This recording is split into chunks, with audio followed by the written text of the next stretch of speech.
Hey guys, NCS Fan 001 here, welcoming you to the road to my 146th Platinum Trophy. Today's game is Saints Row Gat Out of Hell for the PS4. I do have the PS3 version.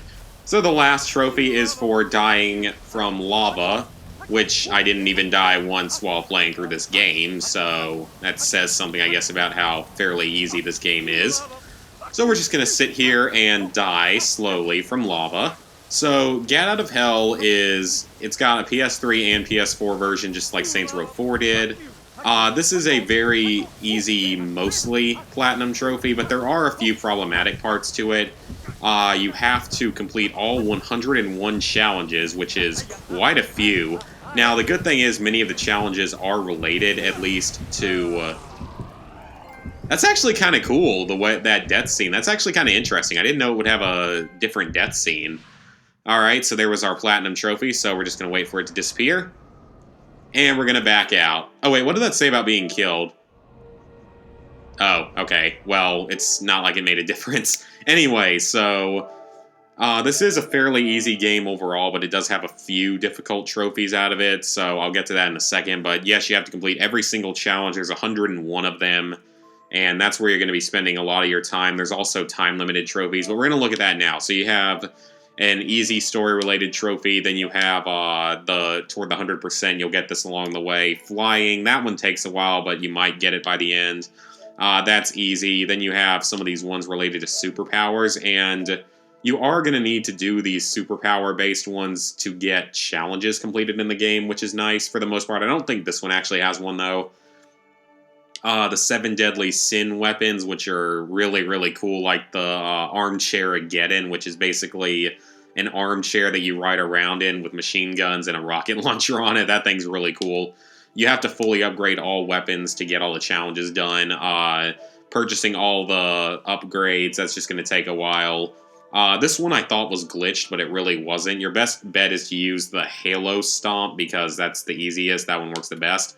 The challenges, a good strategy for the challenges that I wish I had initially known, do the altars as early in the game as you can. Like, do the altars first, if you can, and then immediately after that, or then save the survival challenges for later for grinding them out, because you can leave the circle for the survival and abandon the challenge without abandoning your kills and such. So that's a good strategy for those.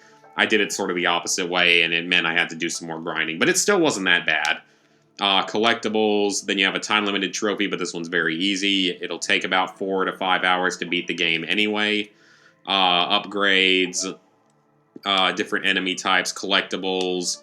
That one's pretty much guaranteed along the way. That one's easy. Now this one, just like all the other Saints Row games, they just have to have this in the game. Spend a certain amount of time in the game. Now, this one's a little more reasonable than the others, because the game only takes about 4 hours or 5 hours, really, at most, to complete the story. But it took me 17 or 17 and a half hours, I believe. It took me around 17 to 17 and a half hours to complete all the other trophies in the game. So this one's not as unreasonable. So you only have to leave it idle for 2 to 3 hours, which isn't that bad, but it still should not be in the game.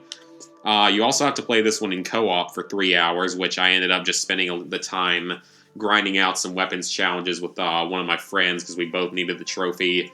So that's not too bad, at least, but it's still kind of annoying you have to do it online. Then you have other kill-based trophies, nothing specifically challenging about those. Die in the lava.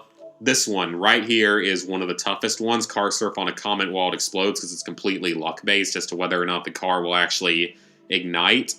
But this one's easiest done in co-op, because you can just have the other person driving the car and make it a lot easier for you.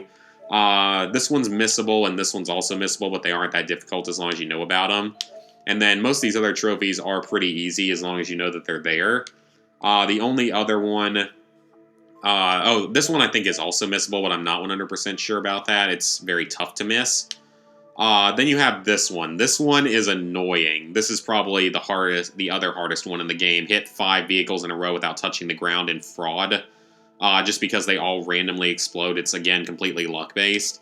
And then you have a few other fairly easy trophies and stuff. So this game overall is pretty easy. It's definitely the shortest game in the Saints Row series, but it does have a few annoying trophies to worry about. No DLCs to it because it is technically a DLC in and of itself.